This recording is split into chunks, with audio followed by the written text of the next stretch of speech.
ଏ କଥା ଶୁଣିଲେ ବହୁତ ଖୁସି ହେବ। ଏବେ ଲାଗୁଛି ତିତଲି ଗାଁରେ ଥିବ, ଗାଁରେ ଉପସ୍ଥିତ ହୁଏ।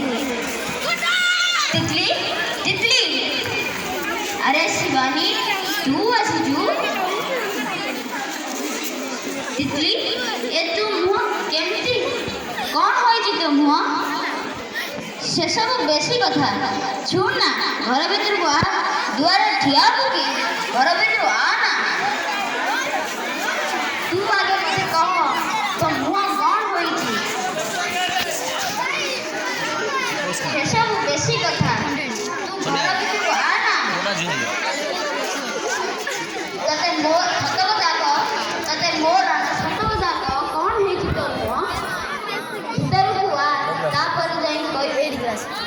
ଜାଣିଛୁ, କଲେଜରେ ପାଠ ପଢ଼ୁଥିଲି, ସ୍ୱପ୍ନ ବହୁତ ବଡ଼ ଥିଲା।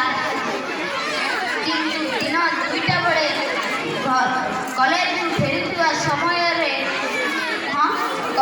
ରହିଗଲୁ କାହିଁକି? ଦିନ 2ଟା ବେଳେ କଲେଜ ଫେରୁଥିବା ସମୟରେ କିଛି ଟଙ୍କା ମିଶି ମୋ ମୁହଁକୁ ଏସିଡ୍ ଫୋପାଡ଼ି ଦେଲେ। ଏସିଡ୍ ଫୋପାଡ଼ି ଦେଲେ ତୋ ମୁହଁକୁ? ପୋଲିସ ଷ୍ଟେସନ ଯାଇ କେସ୍ କରିଲୁ? କେସ୍ କଲେ କ'ଣ ଫାଇଦା ହେବ? କେସ୍ କଲେ କ'ଣ ଫାଇଦା ହେବ? କ'ଣ ଲାଭ ହେବ? ପୋଲିସ ଷ୍ଟେସନ ଯାଇ ହାଲିଆ ହୋଇସାରିଲେଣି, କିଛି ଲାଭ ହେଉନି।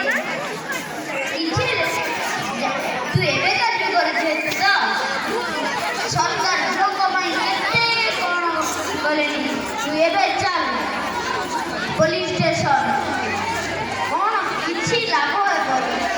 ଜାଣିଛୁ, ମୁଁ ଜଣେ ଲୟର, ଏଇ ଖୁସି ଖବର ଶୁଣିବା ପାଇଁ ତତେ ଆସିଥିଲି। ଯାହା ମୁଁ ଦେଖୁଛି